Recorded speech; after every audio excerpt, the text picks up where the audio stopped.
frecuente dentro de las cardiopatías congénitas. Obviamente hay un amplio espectro, hay algunas que son muy graves, otras que son menores, como las CIB chicas, algunas cardiopatías menores, pero en conjunto son la anomalía más frecuente. Entonces, yo les propongo lo siguiente. Como saben, el Zoom va a durar, generalmente dura 40 minutos, nos va a cortar, nos vamos a reconectar y vamos a dividir la clase como en tres partes. Una es para la evaluación general de cómo uno debería encarar un paciente que piensa que puede tener cardiopatía congénita o que viene, o cómo es la consulta cardiológica, digamos. Después vamos a ver algunos puntos de las cardiopatías más frecuentes y después vamos a hacer un cierre con un par de casos para charlar. Entonces, cuando viene un paciente a la consulta, generalmente o viene derivado o viene por algún síntoma, y es muy importante en lo que es la anamnesis evaluar sobre todo los antecedentes perinatológicos. Acuérdense que hay algunos pacientes que van pequeños, por supuesto, y otros van a ser más grandes, pero generalmente, sobre todo en la primera infancia, nos interesan mucho los antecedentes perinatológicos, sobre todo la edad gestacional, si fueron pretérmino o no, si tuvieron alguna patología o algún dato que nos pueda ser de interés, digamos, en esos primeros días de vida o durante el embarazo de la mamá. Eh, Infecciones, el peso al nacer, si hubo alguna infección materna, malformaciones asociadas al consumo de tóxicos, de sustancias por la mamá. Y vamos a evaluar qué tipo de síntomas están refiriendo o vienen, digamos, que presentaban, ¿no? Si presentan cianosis, recordar que la cianosis puede ser central o puede ser periférica. La cianosis central la consideramos cuando realmente hay una desaturación, desciende el nivel de oxígeno en la sangre, y esto generalmente como síntoma, digamos, como signo clínico, mejor dicho, nosotros lo vamos a ver sobre todo con el cambio de coloración, no tanto en extremidades, manos, pies, sino en la parte más central. Sobre todo, por ejemplo, nosotros le decimos a los papás que miren la lengua, ¿no? Si se pone morada la lengua, bueno, ahí sí nosotros podemos inferir que puede ser una cianosis central. La cianosis periférica en los recién nacidos, en los lactantes chiquitos, es bastante frecuente y responde a la vasoreactividad del lactante. La taquipnea, la presencia de sudoración sobre todo con la alimentación, con la lactancia, los lactantes. Recuerden que los lactantes, la clase funcional, por ahí lo han visto en los adultos, pero las clases funcionales que usamos de la AJA en los niños más grandes o en los adultos, en los lactantes es diferente. Y bueno, la sudoración o la taquipnea con la alimentación es muy importante y nos puede hablar de que sea un signo de insuficiencia cardíaca. El fallo de Medro, el retraso de crecimiento, la presencia de si el paciente tuvo dolor torácico, recordar todas las características del dolor, la localización, el tipo, la intensidad, eh, si hubo presencia de síncope, de pérdida de conocimiento, si esa pérdida de conocimiento, qué características tuvo, con qué estuvo relacionado, la presencia de mareos, de palpitaciones, esos son muchas veces los síntomas que nos refieren los pacientes. Vamos a evaluar también y vamos a darle mucha importancia a los antecedentes familiares, los antecedentes maternos, por ejemplo, lo que hablábamos de diabetes gestacional, de lupus, si hay antecedentes de síndrome de Wolff-Parkinson-White, por ejemplo, porque es una de las arritmias que a veces tienen una asociación genética, enfermedad de Marfan o síndrome de Marfan, la presencia de de algunas canalopatías como el síndrome de cuté largo congénito o el síndrome de Brugada, antecedentes de muerte súbita en la familia, sobre todo muerte súbita prematura, digamos, en menores de 50 años, de 40 años, o enfermedad aterosclerótica prematura.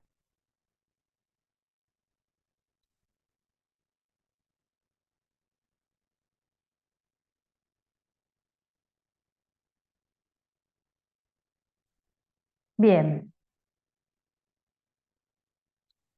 hay una cuestión que es muy importante en la cardiología infantil y que tiene que ver con que se asocian muchas veces, hay muchas cardiopatías congénitas que se asocian a otros síndromes genéticos. Y esto es muy importante. Y ustedes, por ejemplo, no sé si se van a dedicar a atención primaria o a medicina general o a pediatría en general, o el que no se dedique, no importa, por ahí está haciendo clínica y viene un niño acompañando a otro familiar. Cuando nosotros vemos un paciente y vemos que tiene una fase peculiar, que hay algo que nos llama la atención, que nos hace pensar en un síndrome genético, una de las cosas que tenemos que pensar automáticamente es en evaluar la función, la parte cardiovascular, digamos, evaluar que no haya una cardiopatía congénita asociada. ¿Qué síndromes son los más frecuentemente asociados a cardiopatías congénitas? Bueno, el más conocido es el síndrome de Down, que se relaciona con la presencia en el niño con la mayor prevalencia, digamos, de canal auriculoventricular incompleto, completo o parcial, digamos, son varias formas, pero para que ustedes les quede, digamos, como nota, síndrome de Down, nosotros pensamos en que puede tener un canal auriculoventricular. Después vamos a ver bien qué tipo de cardiopatía es, pero es una cardiopatía muy puntual. Cuando vemos que hay un canal, pensamos si no tiene síndrome de Down. Que la asociación es muy, muy frecuente. La presencia de Fallot, y hay algunas otras, pero esas dos son las más frecuentes. El síndrome de Williams, que es otro síndrome genético que se ve con cierta frecuencia, que se asocia a estenosis supravalvular aórtica, se puede asociar también a estenosis supravalvular pulmonar o estenosis de ramas pulmonares. El síndrome de Noonan, que se asocia a estenosis valvular pulmonar y miocardiopatía hipertrófica, en todas, para ver otras asociaciones, pero son las más significativas. Diga si se corta porque me marca que tengo conexión inestable, así que cualquier cosa me van diciendo. El síndrome de Turner, acuérdense que es una aneuploidía y se asocia a patología aórtica y sobre todo a coartación de aorta. El síndrome de Marfan, asociado a la dilatación de la raíz aórtica.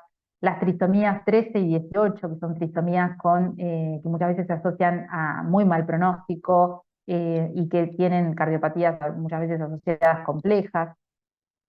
Generalmente los vemos, la expectativa de vida es corta de estos pacientes. Algunas distrofias musculares, como la más conocida, el Duchenne, pero hay otras distrofias musculares que también presentar alteraciones cardiovasculares, sobre todo a veces no tanto en la presencia de cardiopatías congénitas estructurales, es decir, que haya un efecto en la formación del corazón, sino que en estos casos se afecta es el músculo. La neurofibromatosis, que también es una patología que asocia la presencia de tumores cardíacos, y la esclerosis tuberosa, que también se puede expresar cardiológicamente con la presencia de adenomas. De todos estos tenemos pacientes, o sea, son síndromes genéticos bastante frecuentes que vemos y que seguimos. Bueno, respecto a lo que es el examen físico de un niño, de un adolescente, digamos, desde el punto de vista cardiológico, lo que decíamos, vamos a tener en cuenta el fenotipo del paciente, esto va a ser muy importante, siempre le prestamos atención, uno que haya rotado con nosotros, que ha escuchado alguna vez por ahí en el hospital, siempre vamos a prestarle atención al fenotipo, a la fascie, a la talla, algunos si tienen talla baja, si hay algo que llama la atención o talla muy alta. La observación del paciente, por supuesto, en los lactantes prestamos mucha atención, a veces los ponemos al pecho, los ponemos, digamos, hacemos que los alimenten delante nuestro para ver y objetivar la taquipnea. La palpación, ¿sí? Vemos si hay frémito, vemos dónde está el choque de punta. Los pulsos, y esto es muy importante, ver siempre los pulsos, palpar los pulsos en miembros superiores y en miembros inferiores. En los niños y en los adolescentes nosotros palpamos pulsos en miembro superior y en miembro inferior simultáneamente y vemos que sean, digamos, que sean iguales, ¿sí? Y esto tiene que ver sobre todo con la posibilidad de descartar o de sospechar la coartación de aorta, que puede dar alteración en la presencia de los miembros del pulso, los miembros inferiores disminuidos. Bueno, la auscultación, que ahora vamos a adentrarnos un poquito más en la parte auscultatoria, y la toma de la tensión arterial. Recuerden que la toma de la tensión arterial en los niños y adolescentes va a ser, se van a utilizar distintos manguitos dependiendo del tamaño del niño, eso es muy importante, y que la TEAM en los niños va a depender de su edad, del sexo y de la talla, se percentila la talla, y teniendo en cuenta eso, evaluamos el percentil en el que está la tensión arterial. Hay tablas, ¿sí? Acá, bueno, a modo de ejemplo, por supuesto, no se ven los valores, pero son las tablas de la Sociedad Argentina de Pediatría, que son las que nosotros utilizamos, y se evalúa la tensión arterial sistólica y diastólica por percentilo respecto al percentilo de estatura, según la edad y según el sexo, y para niños y para niñas. Así que esas también siempre las tenemos a mano. Y respecto a la ocultación, acordarse que se ocultan los cuatro focos principales, por supuesto, el aórtico, el pulmonar, el tricúspide y el mitral, pero además en los niños hacemos una ocultación, a veces se oculta el foco aórtico accesorio, que es un poco por debajo del foco pulmonar, a veces se ocultan infraclaviculares, ¿sí? Infraclavicular izquierdo, infraclavicular derecho, y esto tiene que ver a veces con la presencia del ductus, de cuando hay un ductus permeable, a veces se puede inferir, se puede escuchar un poco en el foco pulmonar, pero si nos vamos un poquito más arriba, a veces se escucha más intenso, ya tiene características más propias de esa cardiopatía. Así que no nos quedamos solo con los cuatro focos principales.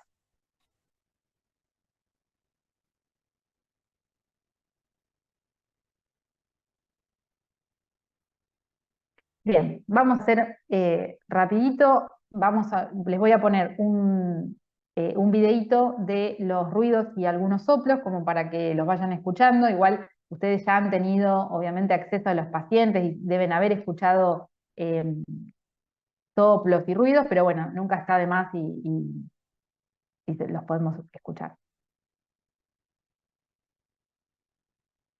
Bueno, por supuesto acá escuchamos primer ruido, espacio de la sístole limpio, segundo ruido único y espacio de la diástole limpio.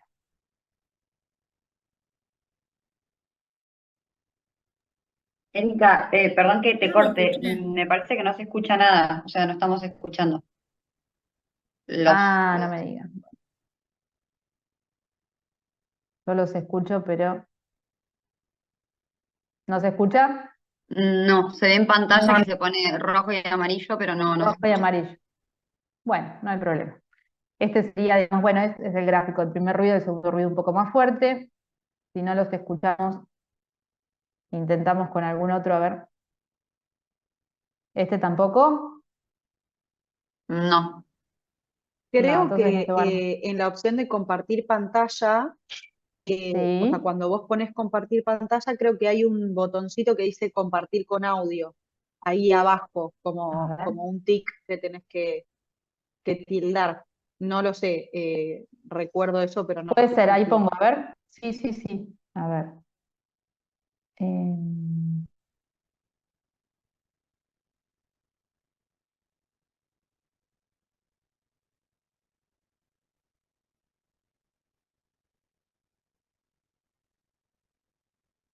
no, acá me parece. Bueno, no importa. Vamos a seguir así, no. Bueno, la presencia del tercer ruido, igual aunque sea lo ponemos para verlo. En la presencia del tercer ruido, acuérdense que es un ruido que aparece después del segundo ruido, ¿sí? Y que se escucha normalmente como si fuera un galope, se le dice, ¿sí? Pero se escucha después del segundo ruido. La presencia a veces puede haber cuarto ruido y el cuarto ruido se escucha antes del primero. Y es difícil, digamos, los fines prácticos uno cuando está escuchando muchas veces lo que escucha, lo que se da cuenta es que no son dos ruidos, digamos, que hay otro ruido más, que inclusive se siente como si fuera un galope. eh, es difícil a veces determinar si es un R4 o un R3. Esta sería la presencia en este caso de tercer y cuarto ruido, con lo cual el galope sería un poco más intenso.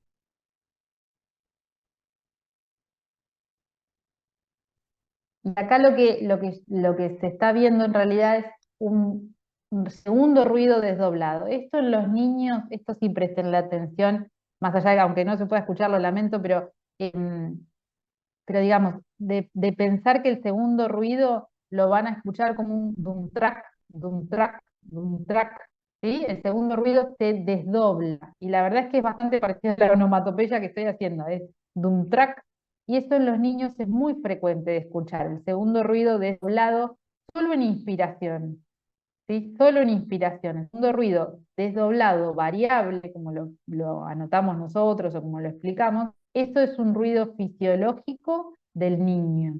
Eso no es indicador de patología. Cuando nosotros vemos que en inspiración se produce el desdoblamiento, pero que en expiración el segundo ruido es único, no nos alarma, ¿sí? Si el segundo ruido se mantiene desdoblado, bueno, uno ahí pensaría en algunas cardiopatías, sobre todo, por ejemplo, en la presencia de comunicación interauricular.